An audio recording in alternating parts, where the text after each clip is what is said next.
सोनीपत में समाज कार्यकर्ता देवेंद्र गौतम के खिलाफ थाना सेक्टर 27 में सरकारी काम में बाधा डालने सहित विभिन्न धाराओं में मामला दर्ज किया गया। देवेंद्र गौतम ने बीते दिनों कांग्रेस जिला अध्यक्ष कमल दीवान के फार्म हाउस पर निगम द्वारा की गई तोड़फोड़ में इस्तेमाल में लाई गई जेसीबी के कागज और नंबर प्लेट नहीं होने पर विरोध जताया है। एफआईआर के बाद अब राजनीतिक हलचल तेज हो गई है। देखें रिपोर्ट।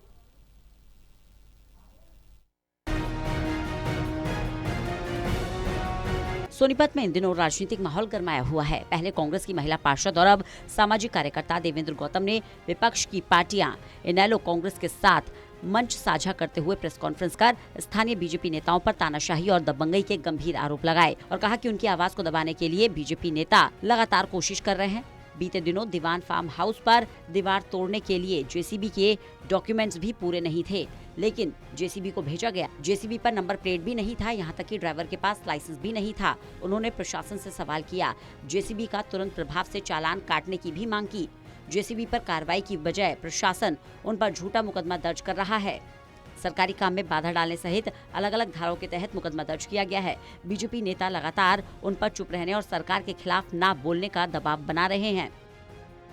देखिए, अभी तो इसका एफआईआर मेरे हाथ में भी आई है, ऑनलाइन अपलोड नहीं की गई है। पता नहीं ऐसा कौन सी संगीन धाराओं के अंदर ऐसा कौन सा जुर्म था कि उसको हाइड करके रखा हुआ है। पहली बात तो यही सवाल है। दूसरा, पुलिस से भी मेरा सवाल है और निगम के अधिकारियों से कि भाई एक अकेला व्यक्ति और वहाँ पर कम से कम नहीं तो 100-150 की संख्या में पुलिस वाले भी मौजूद थे और 100 की संख्या के अंदर निगम के अधिकारी भी वहाँ मौजूद थे, पूरा वहाँ पे खड़े हो रखे थे। तो उनके बीच में से सिर्फ एक व्यक्ति जिसका वजन 62.5 किलो है और वो बंदा अकेला उस कार्रवाई को रुकवा रहा है और जेसीबी लेकर के वहाँ से मतलब वो प्लेट भी तोड़ दी, मतलब ड्राइवर को भी धमका दिया। तो ये कहाँ पॉसिबल है? मतलब सरकार ठीक आप लोगों को आदेश देती है। अधिकारियों से मेरा सवाल है, सरकार तो आनी और जानी चीज है, लेकिन अधिकारी तो कानून सम्मत काम कर ले। उनको अपने बच्चों के साथ आंखों में आंखें भी मिलानी है। खुद आईने में खड़ा होगा तो उसको भी देखना है। यही एसएचओ जिन्होंने मुकदमा दर्ज किया वहां मौके मौजूद है।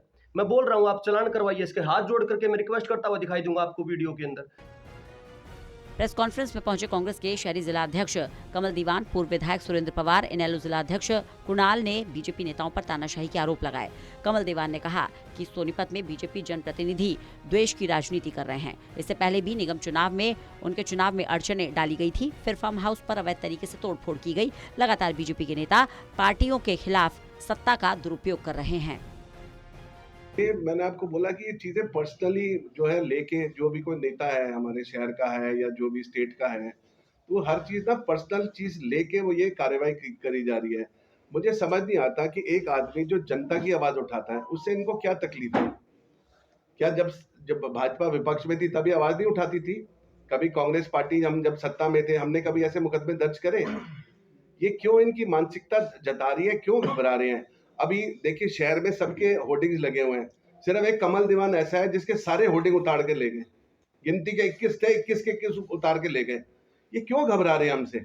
हम इनको क्या कर रहे हैं? हम कोई गलत काम कर रहे हैं, हम कोई चीटिंग कर रहे हैं, लेकिन इनका घबराहट जो है हमारे को समझ से बाहर है। इसलिए कि मैं, गौतम जी, पवार साहब सब और ये हमारे जो इन लोग के हमारे ये कुणाल जी, जनता की आवाज तो हमारा लोकतंत्र है, हमें जनता की आवाज हम लोग नहीं उठाएंगे, विपक्ष नहीं उठाएगा तो कौन उठाएगा?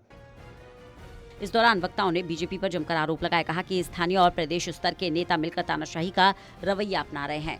सोनीपत के पूर्व विधायक सुरेंद्र पवार ने कहा कि ये मामला केवल देवेंद्र गौतम का नहीं बल्कि हर उस नागरिक का है जो सरकार से सवाल पूछने का साहस रखता है। उन्होंने कहा, देवेंद्र गौतम ने शनि मंदिर अंडरपास, जल भराव और गंदगी जैसी समस्याओं को उठाया, उसके बदले में उन पर एफआईआर की गई। विपक्ष एकजुट होकर इस अन्याय का विरोध करेगा। सोनीपत से कविता शर्मा की रिपोर्ट।